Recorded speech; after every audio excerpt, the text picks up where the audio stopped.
কিরে, এত তাড়াহুড়া করে ফোন দিয়ে আসতে বললি? বন্ধু, খুব বিপদে পড়ছি, কিছু টাকা দরকার। কি করছ বন্ধু? 2 দিন আগে বাইকটা কিনলাম। তোমার কাছে কিছু টাকা পয়সা আছে নাকি? দাও তো বন্ধু, এইটাই রাখ, ম্যানেজ করে দিলাম।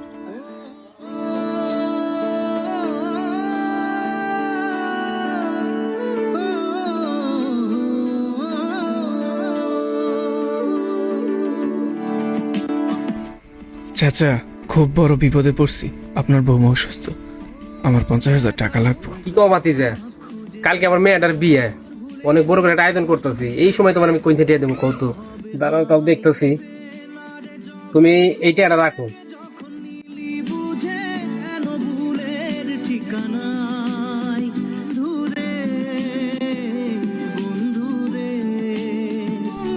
ভাইজান, ভাইজান, কিছু টাকা লাগবে, খুব বড় বিপদে আছি।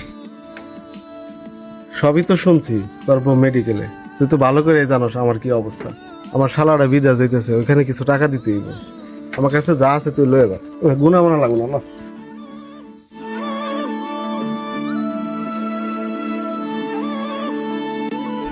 বিপদ মানুষকে অনেক কিছু শেখায়। তখন বোঝা যায় আপন বলে যাদের বিশ্বাস করা হয় তাদের সবাই আসলে আপন হয় না। অনেক মানুষই বিপদের সময় বন্ধু, আত্মীয়, এমনকি নিজের রক্তের মানুষের কাছেও সাহায্যের আশায় যায়, কিন্তু বেশিরভাগ সময় সবাই কোনো না কোনো অজুহাত থাকে। শেষ পর্যন্ত যখন মানুষ বাধ্য হয়ে বাপদাদার রেখে যাওয়া সম্পত্তি বিক্রির সিদ্ধান্ত নেয়, তখনই দৃশ্যটা হঠাৎ বদলে যায়। তখন মনে হয় বিপদের সময় পাশে দাঁড়ানোর মানুষ কম, কিন্তু সম্পত্তি কিনার মানুষ অনেক। বাসায় আছো বাতিজা? ও চাচা, আইছো নাকি? শুনলাম তুমি নাকি তোমার বাড়িটা বিক্রি করবা। তাহলে আমার কাছে বিক্রি করো, 2টা টাকা আমি বেশি দিব নি। মাদার ভাই বাড়ি আছিস নাকি রে? ও ভাইজান, আহো, বহ, চাচা আইছে।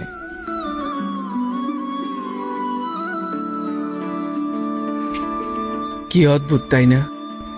যখন আমার টাকার দরকার ছিল তখন তোমাদের ঘরে বিভিন্ন অভাব ছিল, আর যখনই আমি জমি বিক্রি করার কথা বলছি আর তখনই তোমাদের ঘরে টাকার অভাব নাই।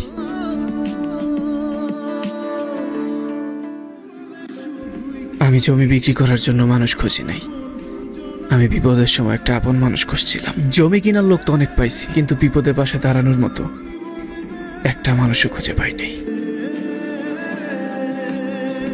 আসলে মানুষের আসল পরিচয় সুখে জানা যায় না, বিপদই বলে দেয়